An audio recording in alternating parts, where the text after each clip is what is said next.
Hey guys, welcome back to the WODdoc Project 365, episode 1241. Guys, if you're following along on YouTube, please jump on over to thewoddoc.com. Check out all of our full-length episodes, and that's where we house them. What we're talking about today is pec release, right? Releasing this anterior chest muscle. Now, I've shown this a whole bunch of times, being on the floor, mashing and smashing there, which is also a great way to do it. I'm going to show you a way to do it standing up for a couple reasons. One, sometimes it's hard for people to get on the floor. And two, you can use a different amount of pressure. You can vary the pressure a little bit easier. And this is how we're going to do it. Get yourself up against a wall. What you're going to notice is that I'm about a 90-degree angle. It doesn't necessarily matter if that's where you're at, because we can be up about 45 degrees, we can be at 90 degrees, we can be down 45 degrees. We're still going to be able to get different strains of the pec. All right, but in this case, I'm going to show you about 45 degrees. I'm sorry, about 90 degrees, and you can go up or down 45 degrees and mimic what I'm doing. I'm going to take a large ball, right? You can do this with the lacrosse ball, of course, but the larger ball gives you a little bit of some prying nature to it, okay? Now, what I'm going to start out doing is my arm is in a relatively slack position. I'm going to find where that meaty portion is, that stiffer meaty portion, and I'm going to come down into the gully, okay? So, if I'm right here on my shoulder, this is like where that anterior delt is and where that pec comes up. This is going to be the harder portion of the tissue.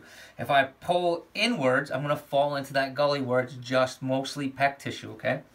So what I'm going to do is I'm going to start where my nipple level is, right? So if this is my nipple right here, I'm going to come up just above it, and I'm going to come towards a 45-degree angle towards that same position, all right? I'm just going to give 3 to 5 rolls, and I'm going to do this at a moderate pressure, right? So it shouldn't be causing me any reactivity. It shouldn't be so hard where my muscle starts to flinch, or if I feel a bunch of pain there, like I can't breathe normally. That's too much, all right? So in any case, here I am. I'm going to come 45 degrees, and I'm going to give 3 to 5 rolls, okay? Then what I'm going to do is I'm going to make an X from that. So if I went in this direction, I'm just going to come to the middle of that, all right? And I'm going to come 90 degrees to that. I'm going to do 3 to 5 rolls from right here, okay?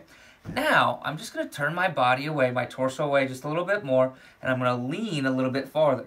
This is going to stretch that tissue out a little bit more. I'm going to go back. I'm going to give 3 to 5 in that 45-degree angle, going from my nipple level, from my nipple area to the top of the shoulder, all right? 3 to 5, and then go to the middle portion and make that X, right? 3 to 5 back and forth from right here. One more time. I'm going to turn my body away just a little bit more. I'm going to lean farther forward just a little bit. Each time I'm gaining a little bit more tension, right? 3 to 5 rolls, and then cross 3 to 5 times, right?